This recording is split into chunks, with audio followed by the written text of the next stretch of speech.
Doesn't matter. Can I stop this now?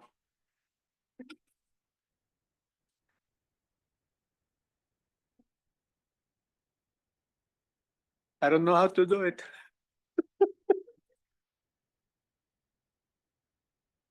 I am Mac. This is a PC. I have no idea how it works. You want to stop it? Yes, stop the thing and yes, that's what I want. Thank you.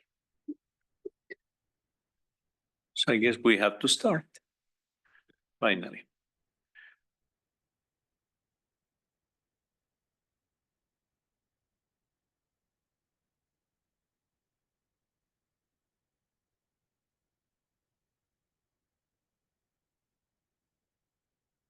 Okay, I don't know if I need the microphone, but I'm going to use it. Good afternoon and welcome.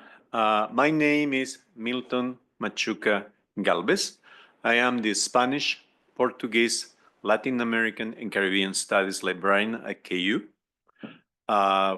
Welcome. I don't know how thrilled I am that you're here, that this is happening. In 2022, I applied for the RBS Mellon Fellowship on Diversity, Inclusion, and Cultural Heritage. Little did I know that I would be accepted. I left the interview thinking I blew it, and I was certain that I didn't get it. But they gave me that fantastic fellowship, and I think after 2022, it's been dawned upon me the value that this has had. When I moved to KU to start this new job, my fellowship came with me. I mean, not carrying, but it came with me. It followed me, allowing me to continue this transformative journey. Over the past 2 years, I have engaged in a variety of enriching and formative experiences that have not only deepened my understanding of the profession, but also cemented my identity as a librarian. I was coming from anthropology. It was the time to get the librarian outside. One of the most valuable lessons I have learned is that librarians and archivists are at the forefront of preserving resources that, in the future, will shed light on untold stories, histories, underrepresented voices, and critical cultural narratives. The presentations this afternoon underscore this idea. Today, February 13, I officially fulfill the last requirement of my fellowship. This is it. But it's not so much of fulfilling a requirement. I cannot think of a better way to do it, as a better group of people to share it, of a better way to give a finale to this experience, which is not actually an ending, it's a beginning to other things.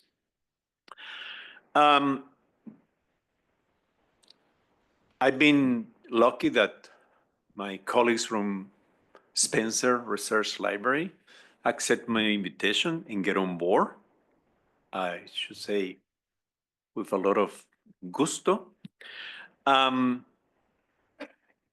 In this afternoon, they will present, as Phil Cunningham put it, cool stuff that hasn't seen the light of day.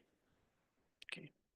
So now it comes a terrifying part for me, to thank everybody who has helped. Okay. Because I don't want to neglect anybody, so if I do, my apologies. Thank you to KU Libraries for giving me the space, giving me the support. Rare Book School, Barbara Heritage, Danielle Culpepper, Rebecca Giesecke, and Father Michael Soares have been amazing. The Mellon Foundation, which turning into a Mellon Fellow, it was fantastic. And above all, Spencer Research Library colleagues, appreciated colleagues. This is a hybrid event, by the way, with an audience in both in person at the Spencer, and virtually via Zoom. Before we begin, I kindly ask everyone to silence your cell phones, please. Okay. And also, there's delicious and nutritious refreshments, including hot cocoa. It's a good day for hot cocoa. And we are going to follow this format. I will introduce each presenter, who will then deliver their presentations. Each presentation is about 20 minutes, give or take. Once all three presentations are completed, we will open the floor for a Q&A session. All right?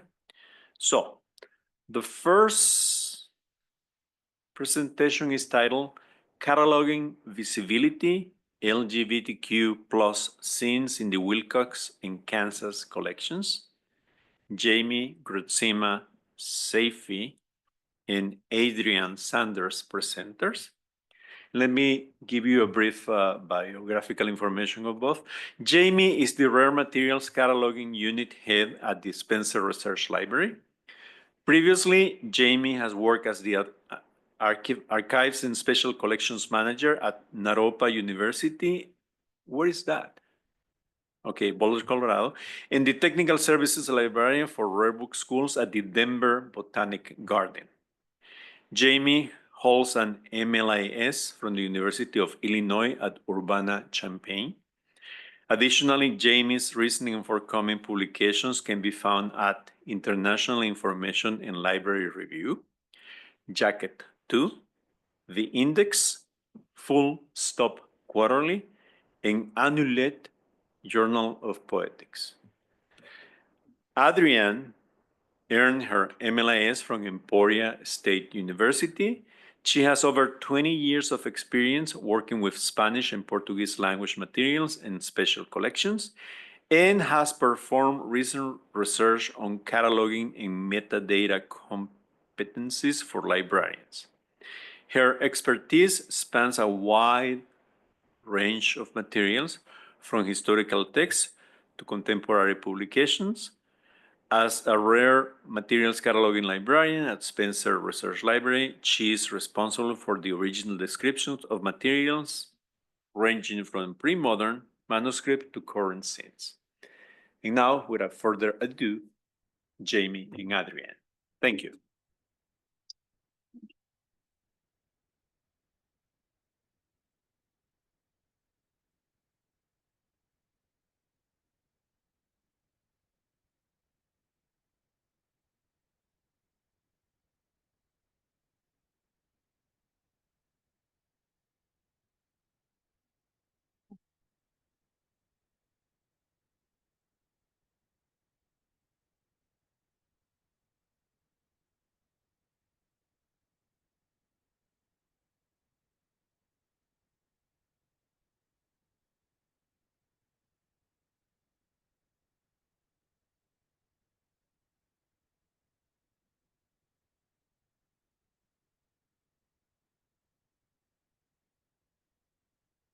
No.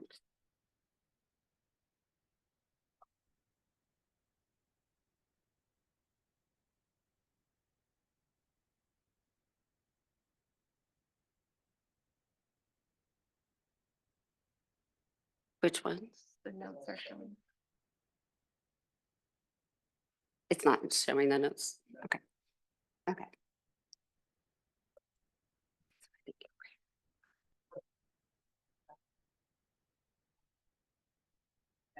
The slide on the screen.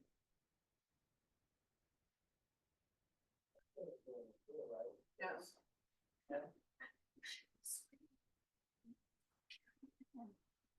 Make this slideshow presentation. We can get the slideshow. Yeah.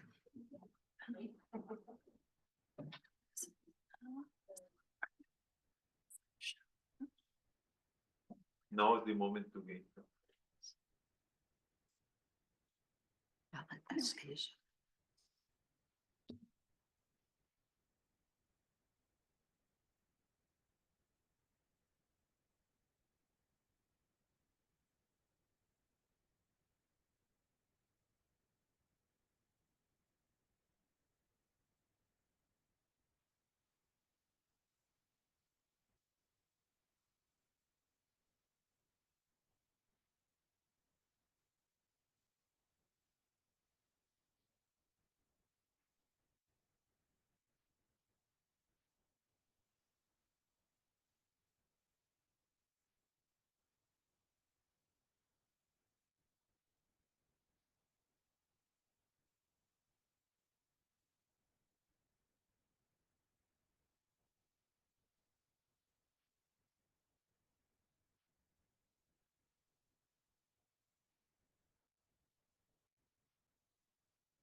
Okay, sorry for the technical difficulties, everyone, but thank you all for helping to get that set up.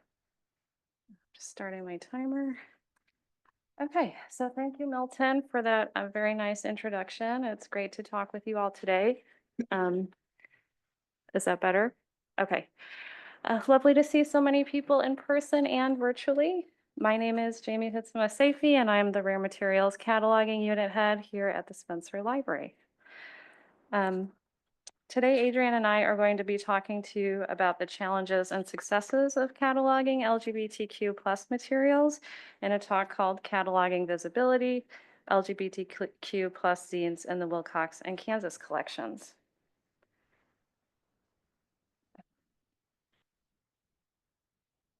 Okay, so as far as agenda goes, I will give a brief introduction to our rare materials cataloging unit here at Spencer and discuss the broader context of our work from a management perspective, which will include some challenges and successes to which I hope you all might view as a mini case study for doing this kind of work today.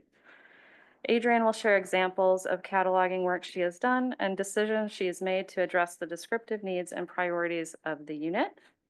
And then she'll talk about the opportunities we're excited to see that are coming in the next few years. So the Rare Materials Cataloging Unit. We are a small group of 5 full-time core catalogers, including me as a unit head. We also receive part-time, project-based, and specialized cataloging support from up to 8 part-time catalogers or librarians that join us as needed from the main library. We regularly work in collaboration with 6 curators and soon to be 7, and our conservation department, our archives and manuscripts processing team, our stacks manager and public services, and occasionally the digitization team, all to support the stewardship of Spencer's materials through thoughtful and invested description across all collecting areas. Today, we'll just be talking about the Wilcox collection and Kansas collection, though.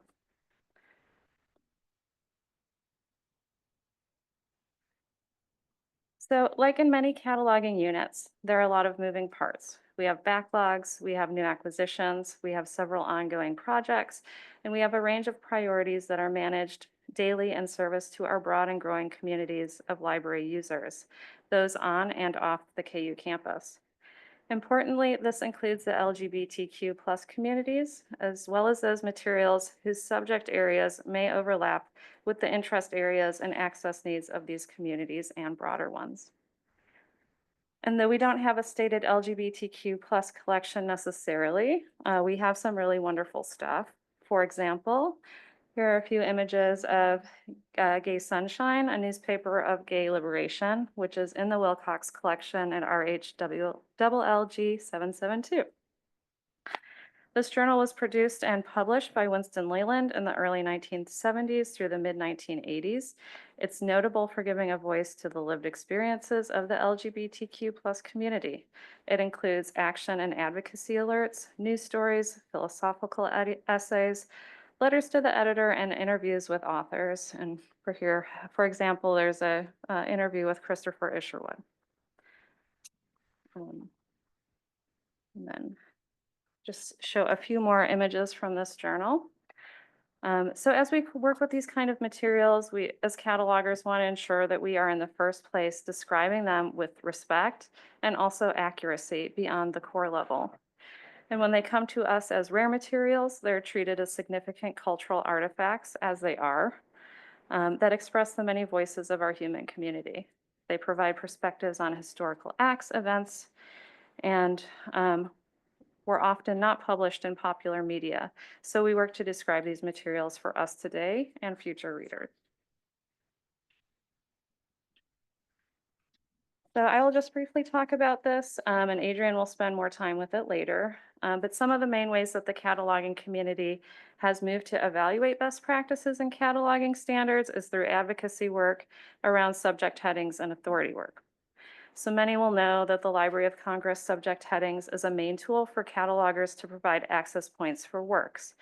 We also know that these subject headings can be quite limited and aren't necessarily created by the people from the community for which these terms intend to describe. And so the cataloging community has responded by supporting the development and use of additional, more specialized controlled vocabularies like the popular homosaurus. On the left, you'll see the OCLC PCC record for Gay Sunshine, which includes linked in blue the Library of Congress subject headings, and then below some of the homosaurus subject headings with the subfield delimiter 2 for homoit or homosaurus, the resource for which these terms come from. A few large institutions usually lead these projects because they take a lot of resources to implement and maintain. And though we aren't able to do this specific work at this time, in part due to various changes and impacts over the past few years, it doesn't mean we can't do anything. Rather, we need to analyze the use of our current resources and constraints and think broadly about applying new practices. So, and here's where we get into the quasi-mini case study part. When I joined Spencer, there was a lot of interest in documenting institutional knowledge and legacy practice with the goal of reevaluating and writing new procedures that are developed out of interdepartmental communication. Additionally, there's been an interest in trying different ways of inventorying and working through our backlog and managing incoming acquisitions. We've also shifted from a collection-based model of cataloging to a more holistic one, where previously catalogers only worked on materials from specific collecting areas, like the Kansas collection cataloger worked on Kansas collection material only. We now use rare materials cataloger as a title and work across all collections. We've also recently reorganized the basic framework for how we determine the kinds of rare materials we catalog and the kinds of materials our colleagues in archives and manuscripts processing process. In 2022, we finally saw the formalization and adoption of DCRMR, which has given us about 2 years to get comfortable with this cataloging standard for rare materials, just in time for yet another RDA update. So it will be updated as well. Additionally, KU is always also looking forward to beginning migration to a new ILS in 2026. Recent state legislation passed that briefly paused DEIB work in the libraries. Though we have guidance as to the ways that we can move forward, I continue to have questions about what this means for our work and what can officially be mandated or not.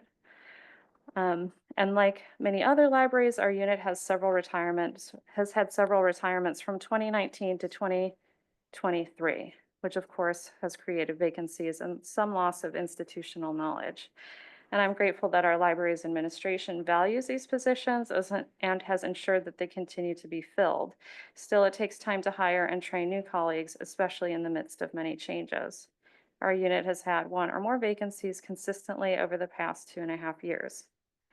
All told, these are not insignificant changes, and it's difficult to provide stability and develop long-term planning in this ever-changing, always kind of new environment. But our goals are still the same. We want to provide the best access and discoverability we can to LGBTQ+ communities and the materials, which has led me to regularly ask this question: what can we actually do? And I'll note too here that it's been really great talking with Adrienne about these things.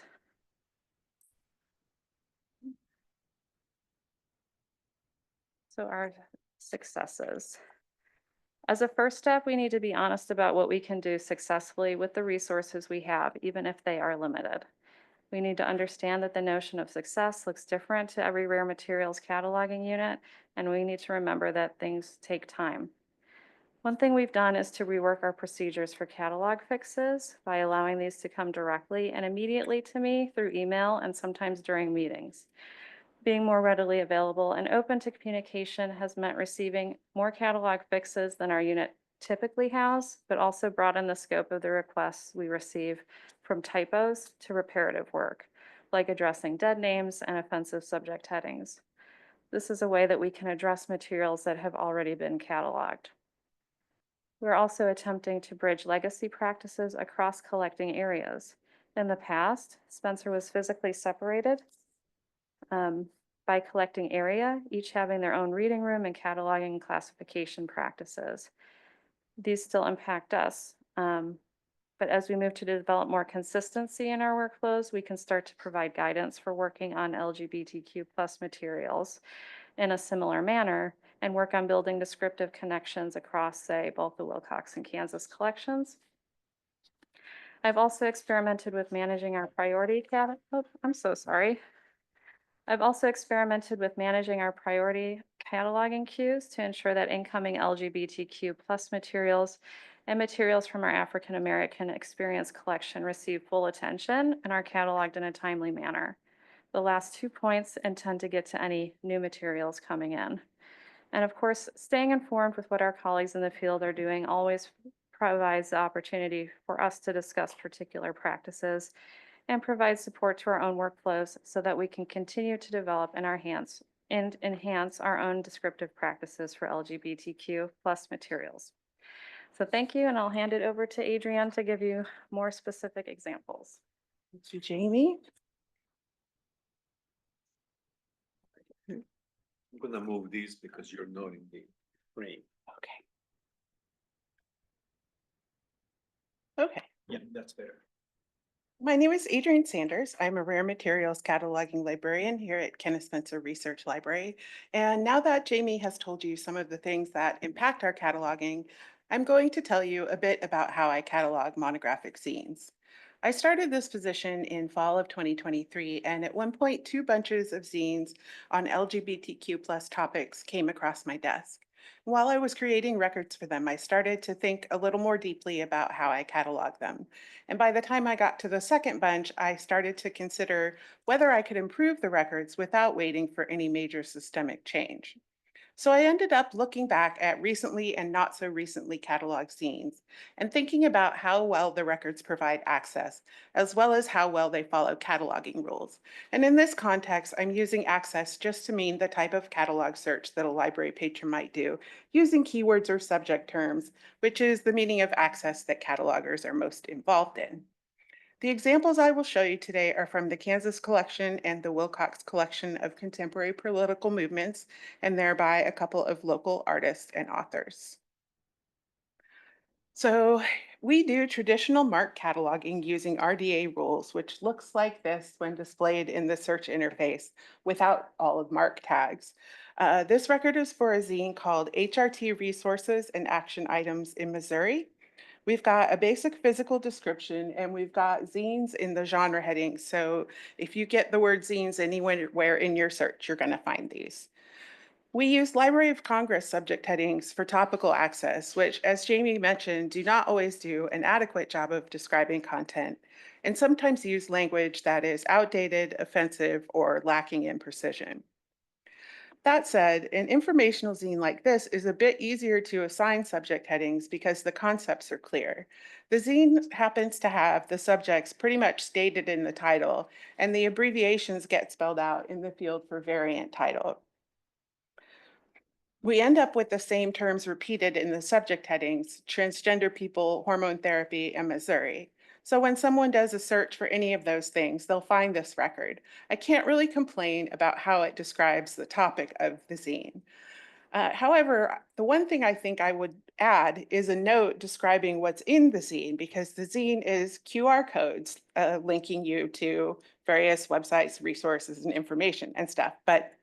So it would be good to say something like contains QR codes linking to resources and sites relating to hormone replacement therapy in Missouri, so people have an idea of what exactly is in there. And adding a 1-sentence description is a pretty fast and easy way to tell people what's in the zine. So I did find some records that I think of as underdescribed, even though they do follow the current cataloging rules and local practices. For instance, some zines are more visual art or creative writing, and it's not as easy to decide what they're about. This one contains some collage poetry, and it's called Detectable. He obviously didn't want to be in that position. So cataloging rules say that you don't have to have any topical headings for poetry, and this one doesn't. It's just identified as poetry and a zine. But you can add topical headings subdivided by poetry to indicate that they contain poetry about a particular topic. And in my opinion, it's a good practice to do so if you can determine a clear subject. but it's not always clear. In this scene, the terms HIV or AIDS are never used, even though the title and the content suggest that it's probably about having a detectable amount of virus. So we could think about adding HIV infections or HIV positive persons subdivided by poetry to bring out that hidden aspect. But first we have to be comfortable making a judgment call on the subject matter beyond what is clear from the work itself. To me, this seems like pushing the boundaries of good cataloging practice, as I don't want to jump to any conclusions that the author didn't intend. And speaking of authors, I wanted to mention that we also think quite a bit about the authors' names when we catalog. These are personal name authority records in all their mark glory. There are a lot of rules about how to set these up and what information to record and how to record it. But the gist is we try to pick out the most commonly used form of the name to use for the authorized form in the bibliographic record, and that's the 100 line highlighted in yellow at the top. We also record all the different forms of the name that are used at various times by the same author. And both of these authors use at least 4 different ways to identify themselves on their published works. So let's see. I suspect that Monty Protest is a pseudonym, but we don't have any way to know that for sure, so we just record it as given. And all of this will aid future catalogers who might come across these authors again, and in the public interface allows users to easily find all the works by the same author. So here's another zine from one of those authors called LGBT plus resources at KU. This has one of the subject headings that we would be better off substituting. Sexual minorities is not how people would usually describe themselves or how they would search the catalog unless they were already aware of that subject heading. But it is the LCSH in use to refer to multiple types of sexualities, where most people would use some version of the abbreviation LGBTQ+. Homosaurus has a heading for LGBTQ plus people, but that's not currently a solution since we can't substitute another thesaurus. The best thing this record has going for it is the variant title, where the abbreviations are spelled out. So you have lesbian, gay, bisexual, and transgender, as well as KU or University of Kansas that provide terms that might provide useful access. So that's an incomplete critique of some of the things that we think about when cataloging LGBTQ plus scenes. My reflections were informal, but I learned that there may be some leeway to stretch for more than the minimum acceptable description. I also learned that in a lot of ways, Spencer will never be a perfect repository for these. Scenes are a great primary source because they're so intimately connected to the individuals and communities that they come from. They're often meant to represent counterculture and our anti-institution. We are an institution, so there's an inherent conflict between the formal systems we use to describe and the informality of the zines themselves. Despite this, we owe these materials the best treatment we can give them, and in current political circumstances, I think it's more important than ever to take whatever action we can, be it formally or informally. So we look towards what we can do in the future to respectfully steward these zines for the community to which they belong. And so I'd like to highlight some of our hopes for the future. The first is connecting to the community so we can continue to acquire and catalog LGBTQ plus zines.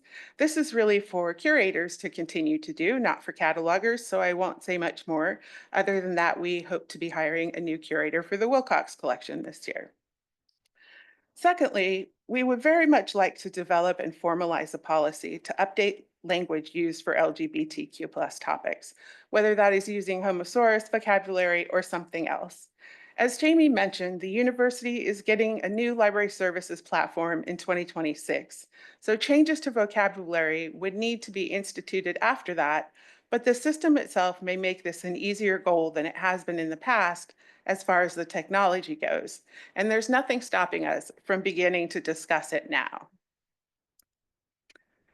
Finally, we have a lofty goal of doing more reparative description for items already in our collections.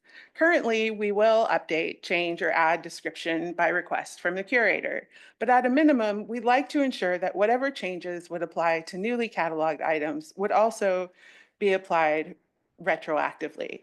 All of these aspirations will take time and human resources to achieve, and my hope is that we can dedicate those resources and follow through on the actions. And with that, I thank you for your attention.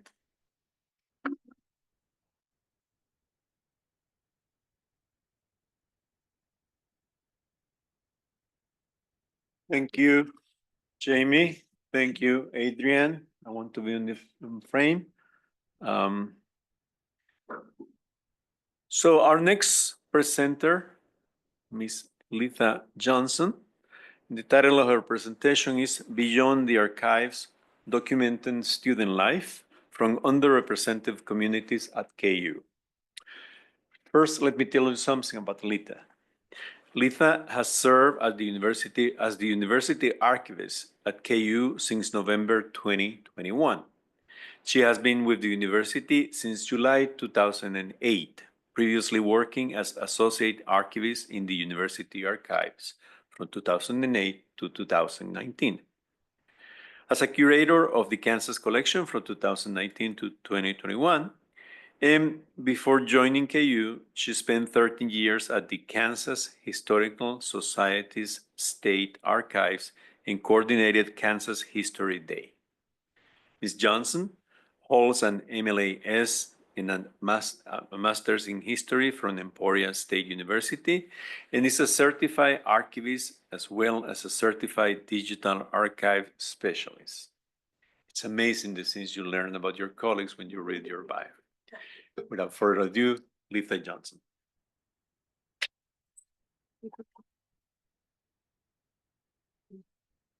All right, thank you, Milton, for that introduction.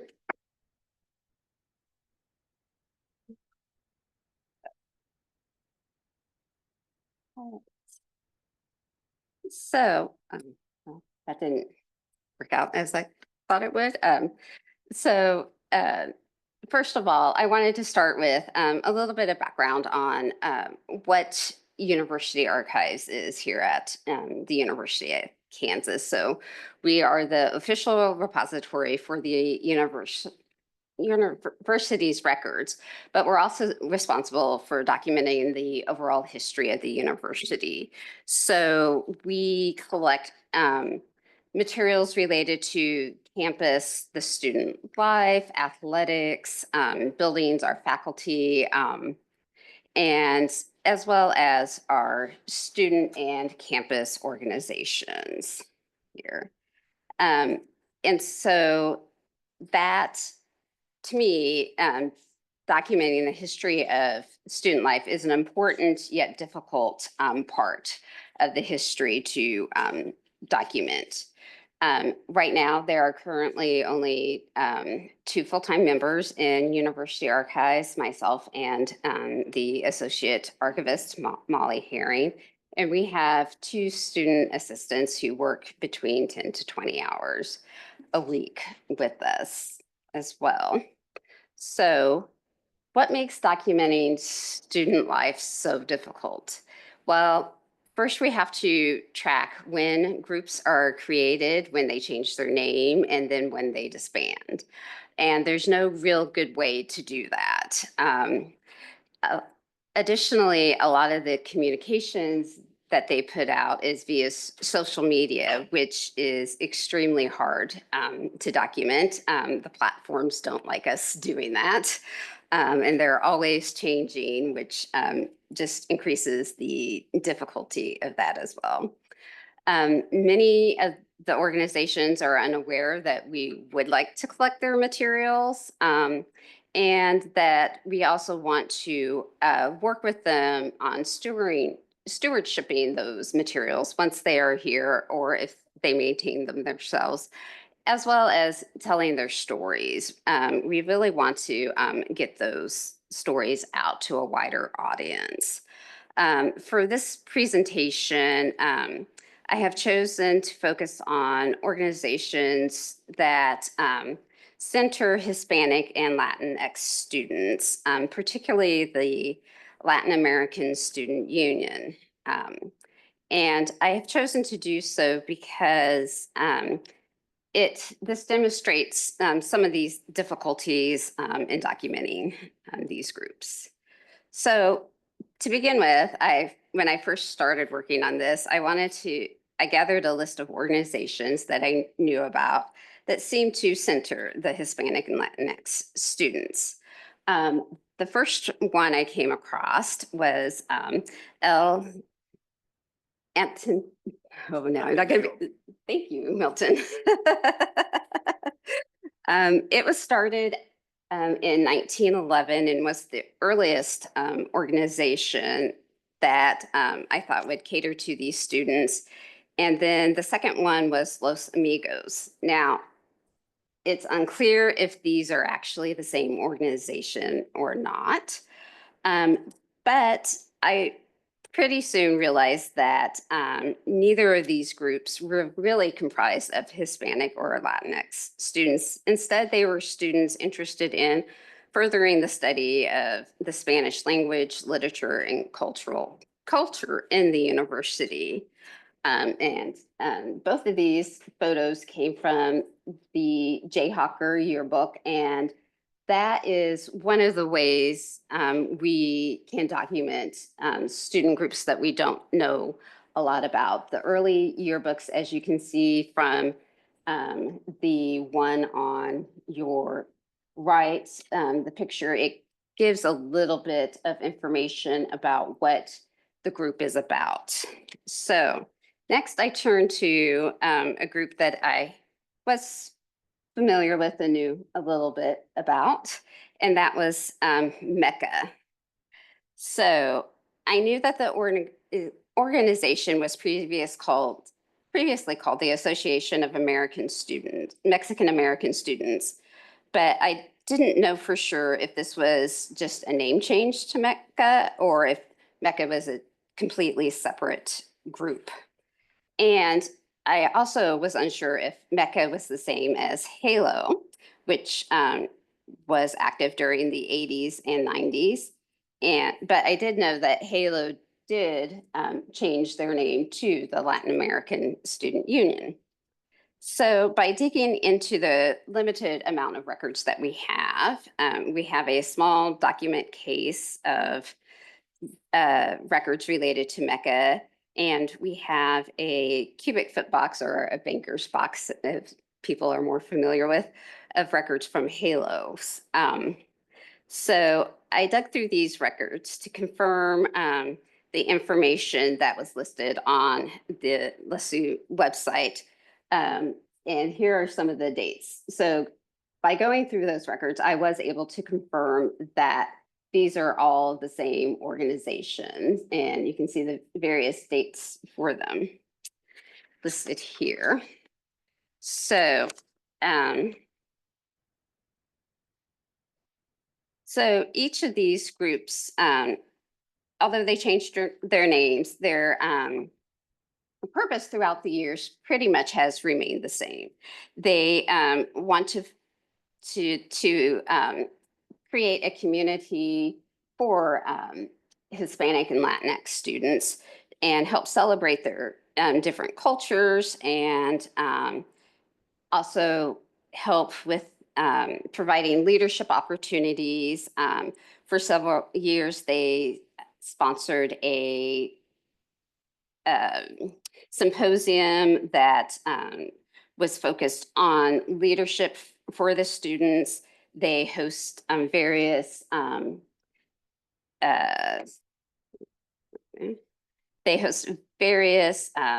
meetings and festivals to help celebrate their culture over the years, as well as being a resource for the students, helping them connect to other wider community resources, as well as the resources available at KU. And we also were fortunate to have some photographs from three of the groups here, which you're seeing here. Here are some of the events that they have participated in. And I just love the photograph of the flamingo dancer. And then this photograph I took from the LSU website. It was one of the most recent photos of their executive council that I could find. So how can university archives help student organizations care for their materials? If they transfer the materials to us, we can provide a secure and environmentally stable storage space for those records. They're less likely to be stuck in someone's basement and be potentially damaged by a flood or other happenings, or just thrown out by accident. We can provide acid-free storage containers, whether that's boxes or folders for those records, and also ensure their long-term preservation for them. And those are just some of the things that we can help provide the students. But a bigger thing for me is, why do we want these records here, and ensure that the survival of them? And it's really so that we have a more complete and accurate record of what all students are doing while they're at KU. Because like I said earlier, it's a very important part of the overall history of the university. And without the records or knowing where they are, researchers are not able to use them when they are looking at various aspects of the university's history. And how can we help them tell their stories? We can offer them a space to write blog posts on our Inside Spencer blog here, which is also shared through the various KU Libraries social media accounts. We can do temporary exhibits. We have some here at Spencer as well as in other branch libraries. And we can also help them create online exhibits so that they can get their stories out to a wider audience. We are kind of limited in our ability to outreach to these groups since there are only 2 of us, but it is something that we have done in the past, and I do hope to take on again in the future for us. And there are some of the resources that I used to create this presentation. And I will also say we're also in the process of creating fighting aids for the records that we do have here in Spencer Research Library, so that individuals can find records for each of the groups in our online catalog through the libraries.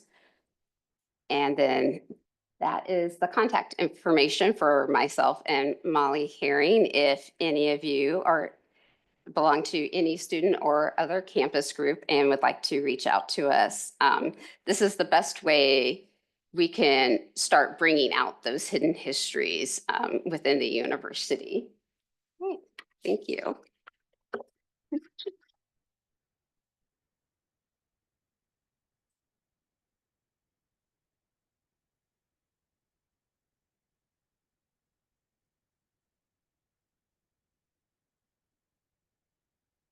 The groups that Letha was talking about are extremely important in the civil rights movement.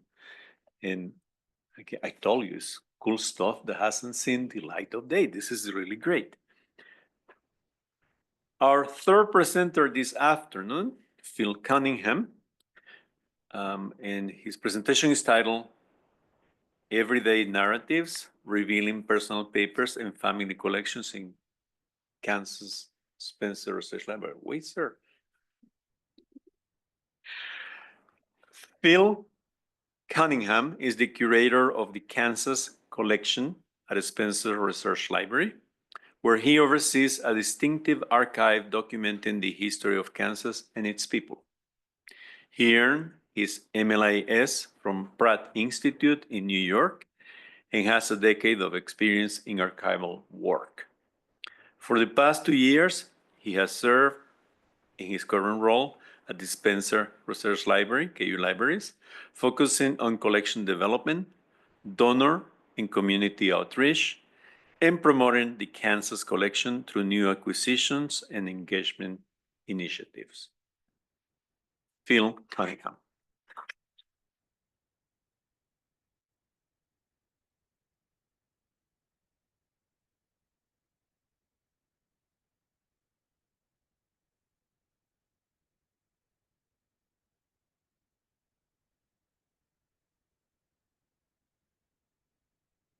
Okay. Perfect. Thank you, Milton, for that introduction and for moderating this panel today. Thank you, Letha, for your talk on documenting campus life on the university, as well as Adrian and Jamie for sharing your experience cataloging LGBTQ magazines in the Kansas collection and the Wilcox collection. As Milton said, my name is Phil Cunningham, and I work within the Kansas collection. My work surrounds the collecting, preservation, and access to objects that document the history of Kansas, its peoples, and the wider Great Plains region. This includes a large and ever-growing library collection, as well as archival collections that include manuscripts, photographs, audiovisual materials, and ephemera. But I'm not going to repeat all those terms as I talk. I'm just going to use the general term collections to encapsulate all of those things. A quick history about the Kansas collection. It began in 1892 when librarian Carrie Watson, a librarian here at KU, purchased the personal library of a local doctor who had collected books about Kansas and by Kansas authors. In the 133 years since, the collection has grown to what I would estimate to be somewhere around 40,000 books and periodicals and 2,500 archival collections. These range from single item collections, like a single letter, a photograph, or a ledger, to collections that span over 1,000 boxes. As I thought about the theme of this panel, Amplifying Underrepresented Voices, I wanted to first define what is an underrepresented voice. I wanted to think outside of demographics and look instead at collection use. And so what I'm going to talk about is kind of be a little bit more meta. As with any other archive, there are some definite superstars in the collection, key items that are frequently requested by researchers, frequently pulled for group visits. They're kind of our go-tos. And while we don't have data that goes all the way back to 1892 on what items in the collection are high or low use, we do have some very reliable data beginning in 2011 when the libraries adopted AON. And AON is a database designed for special collection libraries and archives to assist with patron registration and researcher requests. It allows us to, it allows us to track the item. It's very helpful in generating reports that can tell us what collections and titles are high and low use.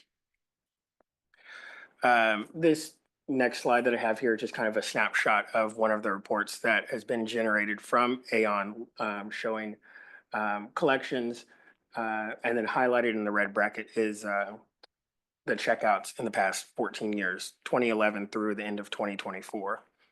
In these reports, so this is looking at 14 years of data, it can be very revealing, particularly when we look at the number of checkouts in column D. There are a few that get a lot of use. Towards the bottom of this snapshot, there's the Centron films, which has been checked out 127 times, and a few others that get a decent amount of use. But I'm more interested in these collections that are not being used and kind of asking ourselves why they're not being used.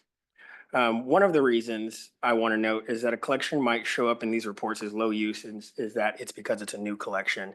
It's a new acquisition. It's been newly processed in the past 1 to 2 years. So there hasn't really been time for that to be discovered and used. And so I kind of want to mentally set those aside for the sake of this discussion. The other reason that we encounter these low use collections is that they are uninteresting, is one way to put them. They're not of interest to researchers, nor are they relevant as something that we as curators or instructors want to pull for a class or group visit. And once they're processed, they sit on a shelf. Now, the Spencer Library is similar to many other libraries in that we are working with very limited shelf space. When this library was constructed in 1968, it was a virtually infinite amount of storage for all of KU's distinctive collections, but after many years, that limitless space has become very limited. Fortunately for the university, or I should say for KU libraries, we have a library annex that provides high capacity storage, and we can look at reports like this to identify certain collections that may be good candidates to transfer to the annex. But I am hesitant to do that. Even though the library annex is housed on campus, items that are stored there can be retrieved usually in 24 hours rather than 10 minutes for collections that are on site. It kind of feels abyssal. To move a collection over there is to declare it forever low use, damned for all time. And I don't want that. I don't think any of us want that. And quite frankly, I also don't like to describe any collection as uninteresting. It's part of the collections here at Spencer because someone had an interest in seeing it preserved. I think that simply that a particular collection has not been, it hasn't been checked out. It's simply that it has not been connected to that researcher that's out there looking for them. It also may be that it's a legacy collection that may have received a fair amount of use in the past, but may no longer be relevant to current research trends. And most of what I'm showing here are just kind of examples of doing keyword searches to kind of identify things or find what you may be looking for. So this example on this side is a search result looking at collections that match the keyword literary club. So we have, as you can see here, that there's 72 results here. We have a good number of literary clubs that exist, mostly within the Kansas collection. As their existence was more common up until maybe 50 years ago, there is a greater interest in these collections. Recently, some colleagues and I worked with a class where an instructor was teaching pre-1900 American literature. And for the class visit, we pulled records that documented African American literary clubs during this time period. It was relevant specifically to their readings in the course matter, and it was very engaging. However, there were many literary club records that aren't identified as African American literary clubs. They're not identified by the demographic makeup of the group, and so they don't show up as the result, and so they're not used for classes or for researchers looking for that. They're not being requested to the reading room, and so they go unused, even though they may document similar topics of a similar time period. And then the side-by-side comparison that I have here is the collection overview for the NE+ Ultra Art and Literary Club records and the Tanola Literary Club records. One of these is identified as an African American literary club, and it's relevant to the class. It was pulled for the class, and the other one was not. And so I think that as far as underrepresented, it's about making sure that everything that might relate may show up and be of interest to researchers. And so the question that I asked to myself and to all of us is, how can that be rectified? To repeat what my colleague and co-presenter Jamie said, what can we do? Should we go back and identify the racial makeup of every literary club whose records we hold? Would this require like a comprehensive review of all club records where we compare membership rolls to census records and add those distinctions? It's like an unfeasible request, due to our staff limitations and all the other responsibilities that we have. It may not be the most effective use of our time. But in thinking about that, we can understand how the way that we describe collections can affect their discoverability, how the addition or omission of certain keywords can change whether they show up in search results. And I think that the major things that help the NE+ Ultra records show up in search results and be requested more is that I've highlighted a name, Aussie Fox, and the term African American. Oftentimes people who are doing any kind of research, family research, will be looking for names. And so identifying people involved, correspondence can always help them kind of aid in discoverability. And that may help the NE+ Ultra records appearing in more results than the Tanola Club. I've also drawn arrows to the call numbers that suggest that the Tanola Literary Club records are a very early collection. That call number, if anybody's having trouble seeing it, is RHMS 55, which means that it was only the 55th collection processed, while the NE Plus Ultra Club records are, what is that? RHMS 679. And so in looking at the finding aid, the Tanola Literary Club records are an early collection. They came to us in 1964, while the NE Plus Ultra records came in 1993. And so this kind of highlights a challenge that we all have in describing collections, in that we have 2,500 collections that kind of comprise the Kansas collection, and we're constantly acquiring new collections and processing new additions. What we are currently adding and currently processing are done to current standards and practices, but there's a good number of collections that were processed way back in the day according to older standards. How can we find the time to evaluate these legacy collections and update descriptions as needed while juggling the demands of new collections? One way that we can work together in the library is to use just information that we come across that may not have been previously available to us and use notes to embellish the description. This can come a lot of ways. More information that is now available online or crowdsourced descriptions. Adrian earlier mentioned the Homosaurus thesaurus that can be used for LGBTQ plus subject headings, but also information that can be retrieved from social media platforms and simply talking with researchers. Another side-by-side example are records from the William E. Culver collection and the Leonard Holmer collection.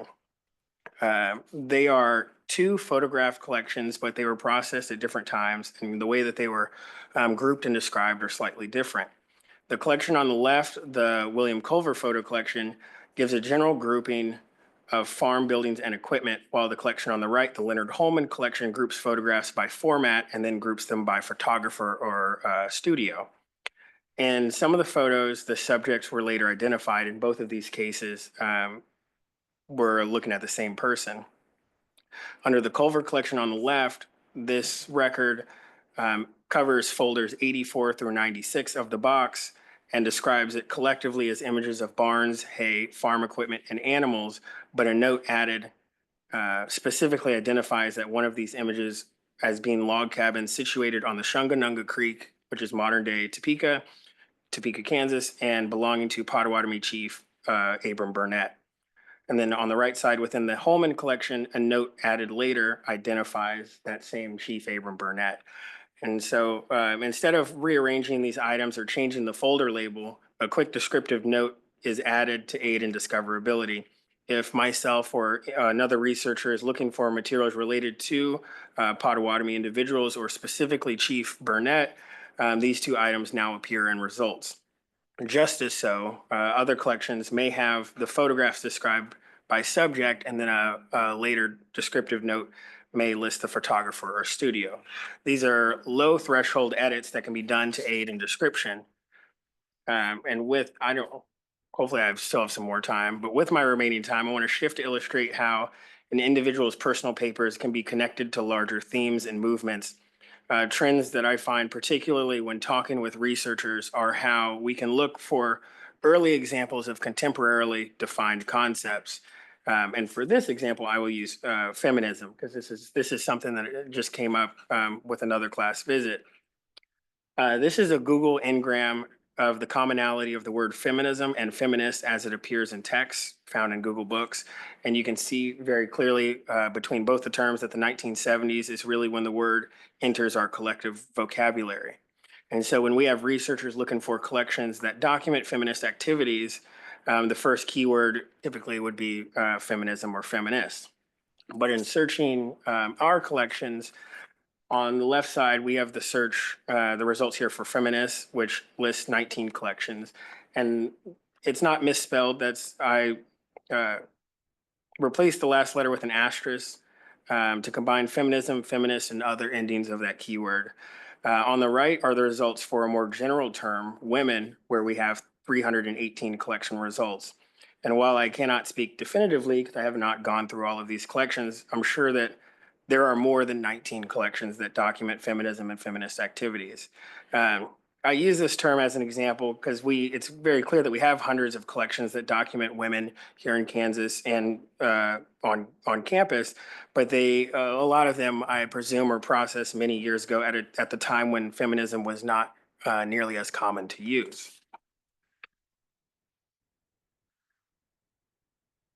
These next two slides are going to show off some select high use and low use collections based off requests going back to 2011.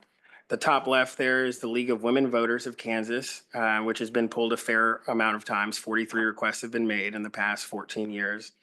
In the collection description, it notes that the organization was founded in 1919 as an outgrowth of the Kansas Equal Suffrage Association.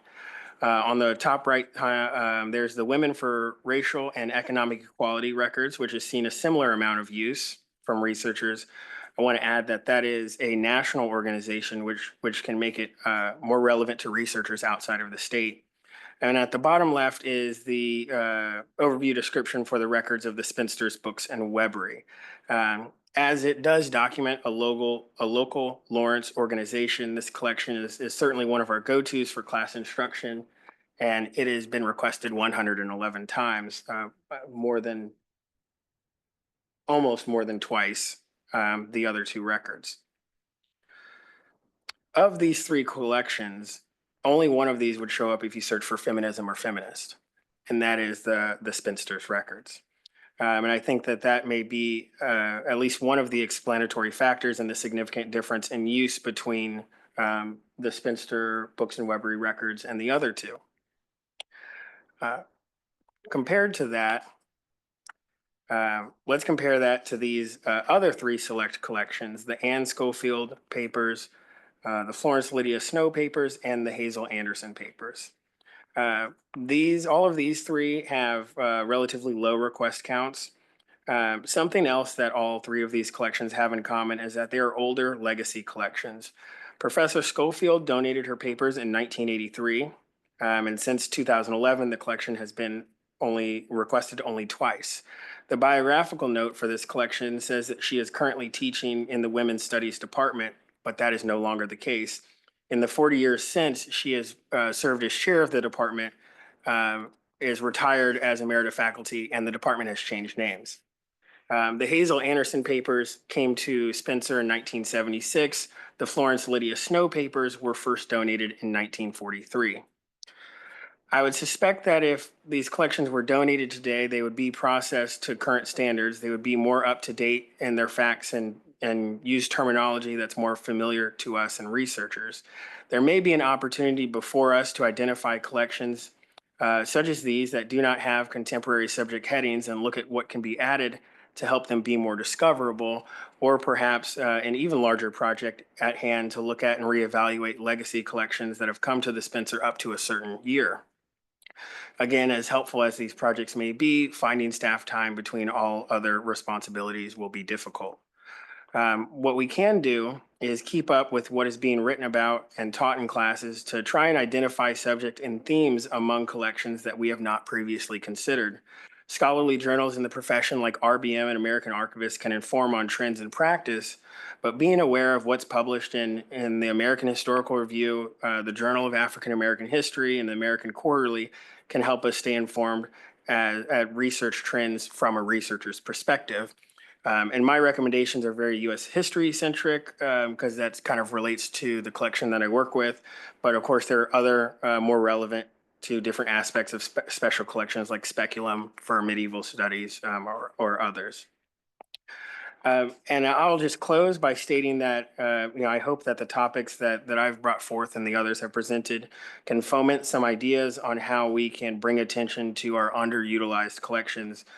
We use examples specific to the Spencer Library, but I would encourage anyone working in special collections to simply take a look around you at your own collections and look for opportunities to bring fresh attention and language to how we describe our materials.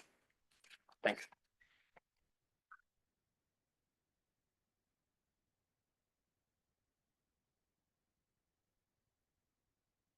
Thank you, Phil. Okay, so now the floor is open for questions, comments, complaints.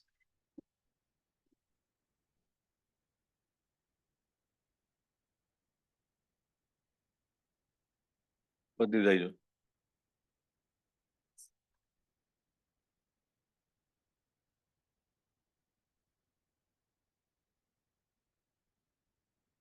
You stop recording.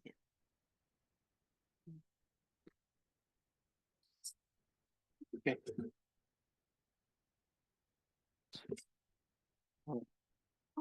Yes.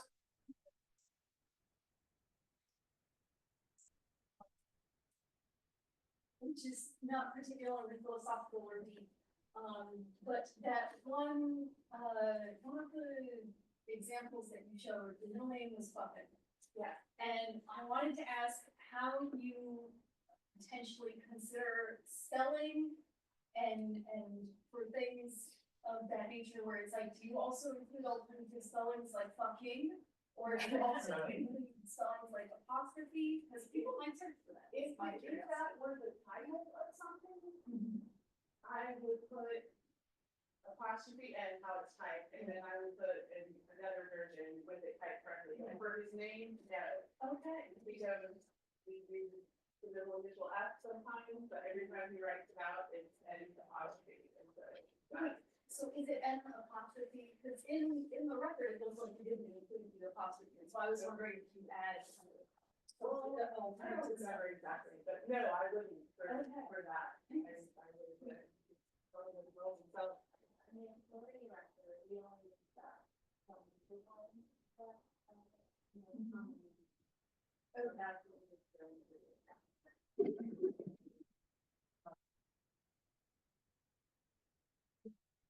My curiosity was because I imagine that a lot of people searching for it don't necessarily know exactly how to spell his name. Yeah, and what I didn't point out is, besides that 100, there's 400s that are the other things that if you look that up, you will also find.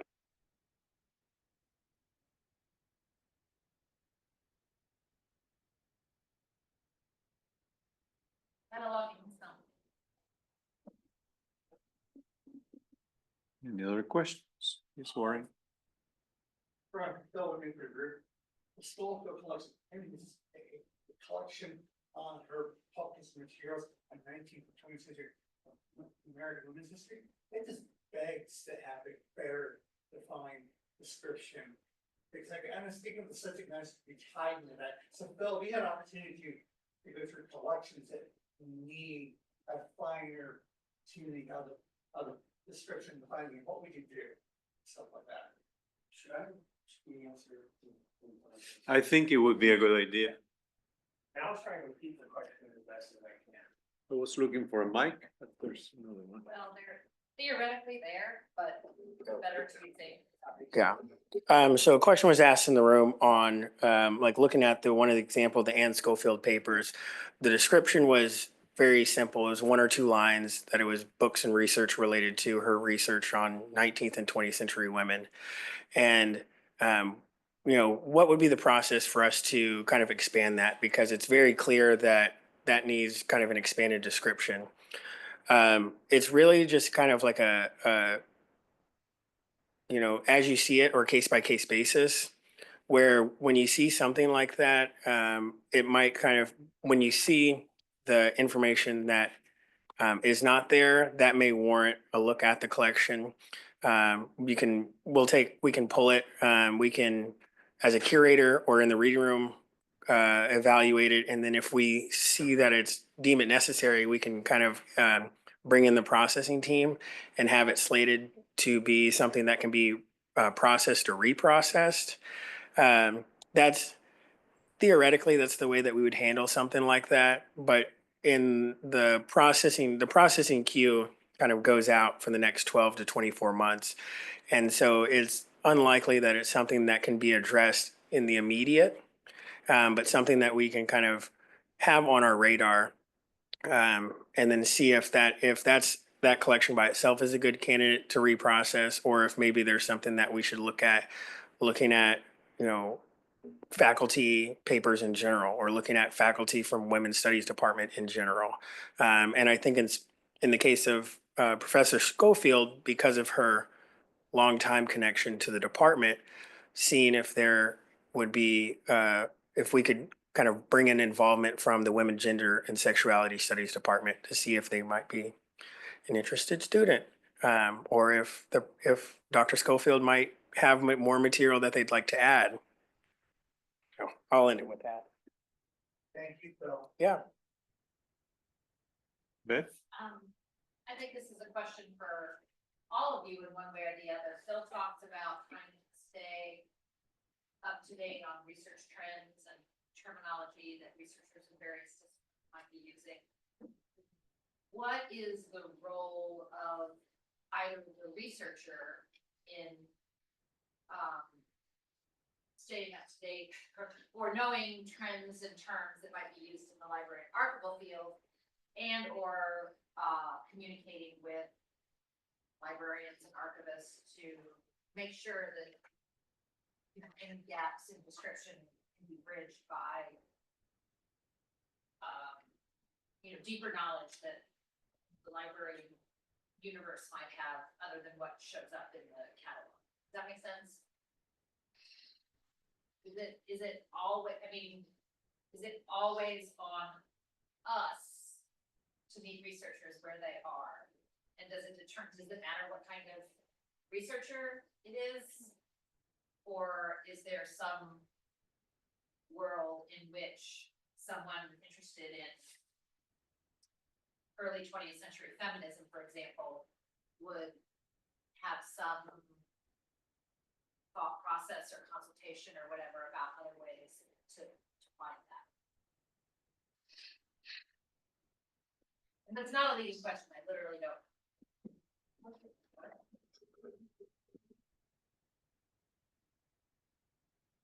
I'll take a first pass at that, but I welcome other thoughts. I don't think it's always on us. I think we're collaborators. And the thing that's on us is to let the public know that we are collaborators. And so when we hear things or read things that are happening in the field, for cataloging, we're comparing it to our rules. We always are. But it doesn't mean that we can't find a way to respond to that need in a different way than is suggested, or have some sort of compromise in our description. And, we collaborate also with our curators too, as the front line to the public. So that is a huge, huge thing for us as well. So that would be my first thought about that.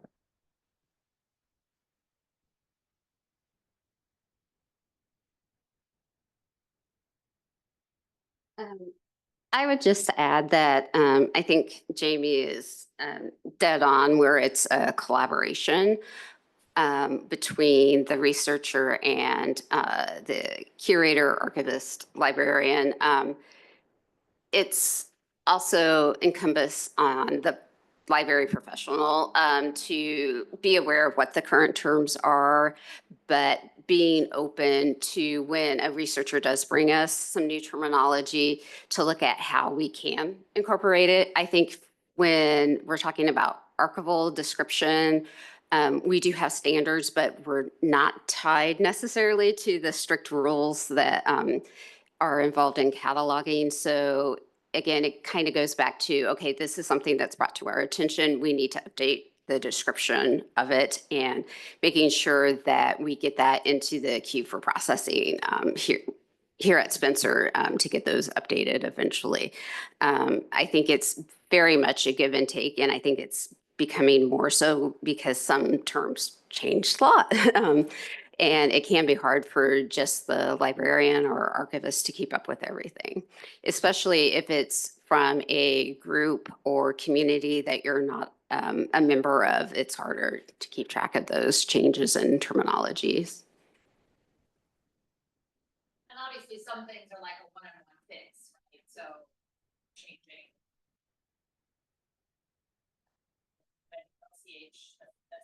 SH changed from like Black to African American. It was a difficult change, but it was a switch.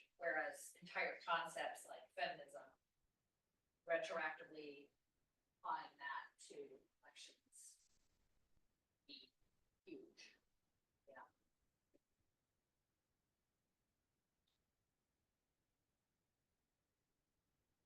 Just a comment and more than a question. I'm amazed how well the three presentations have worked, because one complements the other. Issues that raised by one part appears in the other. So it's, I mean, it's food for thought, because we don't have anything answers, definitive answers here, but we have some trends. This is the direction that is going to go. In thinking in the post-truth era, it's like, what impact is this going to have? Are they going to be, I don't know, efforts to erase DEI? It's like, which is the opposite. It's like, okay, now we are putting it, now we're going to take it out. So yeah, I'm really amazed how well the papers are working.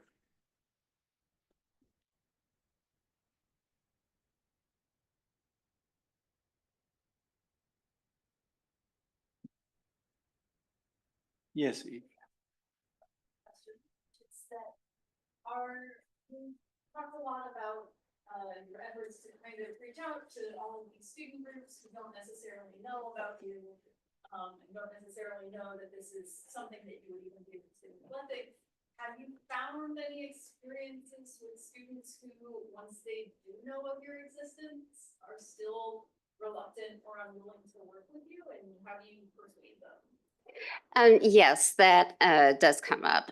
Particularly, one of the large areas that we collect in regarding overall student life is student protests. So there's all kinds of issues related to that. Privacy issues, protecting them from possible litigation and stuff like that.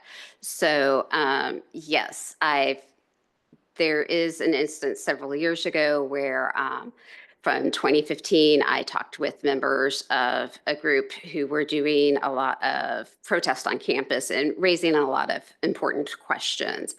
And several conversations, but nothing came of it. So what we have related to their activities and what they were protesting is actually what we were able to capture through doing crawls of websites and particularly newspapers, the University Daily Kansans, specific articles in Lawrence Journal World and other newspapers.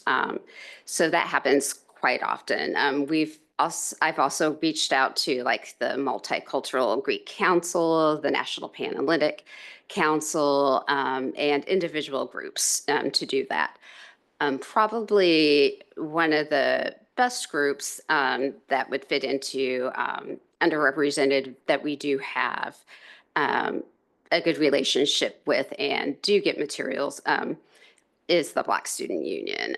We have a long history of working with them and collecting their records, but also the Alpha Kappa Alpha sorority. We've been really good about getting some of their records too. And I would also say something I didn't include in my presentation. There is a lot of crossover between the collecting areas. So we might not have the information in university archives, but it could show up in collections in the Kansas collection. And I think that's something also that we need to work with the student groups with to let the individuals know.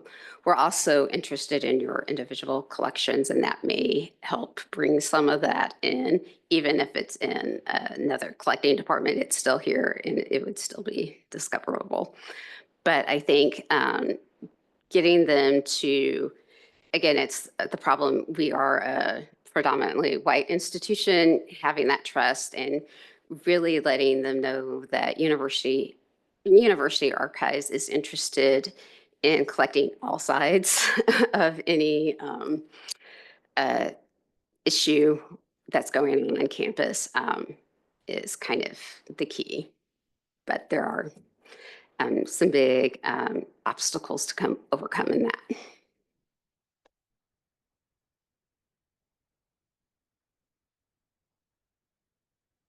I want to be respectful of your time, so there's any other questions, speak now. No, we're going to adjourn.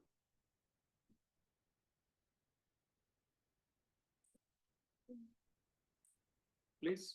I'm just gonna ask, are there people online? Yes, I have responded to them. I mean, there's was only one asking for Lita's information. Well, I will, in the last couple of minutes, I'll ask a question to, if you want to say a little bit more about a moment of success that you had in recent times, where you have helped to surface an underrepresented collection. Is there a moment that you can think of, and what was it that brought you to that moment? How did you achieve that success? Sorry, that's my question. Trying to end on a positive note. Yeah. I can share a success story. So, do the people hear that, or should I repeat that question? I think it would be a good idea to repeat it. or Yeah. Paraphrase it. Yeah, I can repeat the question. A final question that came in was if we have success stories of where we've been able to highlight a collection and it's seen and gotten use. I think that one of the best ways that I've seen us highlight collections is through our blog.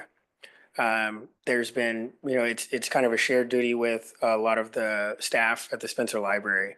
And, I've seen at least one collection I had it was a collection of maybe like 50 letters that traveling salesman was writing to his wife. It had been processed and it was just kind of sitting there because it just kind of says it's letters without much description. And then by highlighting it through the blog post, it kind of tripped some people to kind of inquire about it and come visit and look at it. And then myself, in looking at that collection and becoming more familiar with it, I kind of it's now on my radar. So I have been able to use it in classes as well.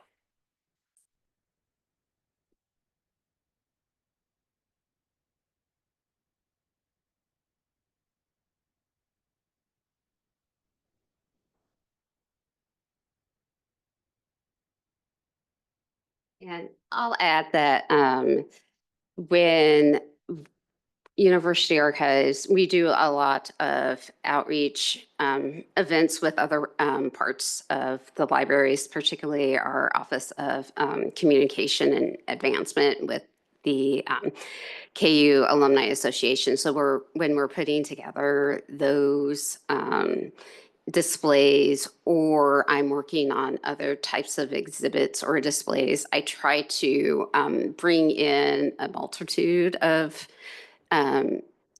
perspectives on whatever topic it is that we're covering. So in that way, I'm trying to bring out some more of those hidden collections so that maybe it will catch someone's attention.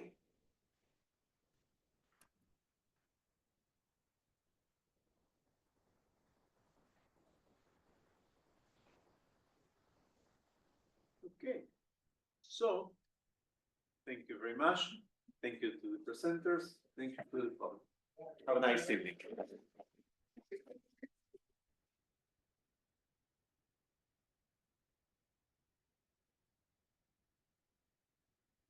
Yeah.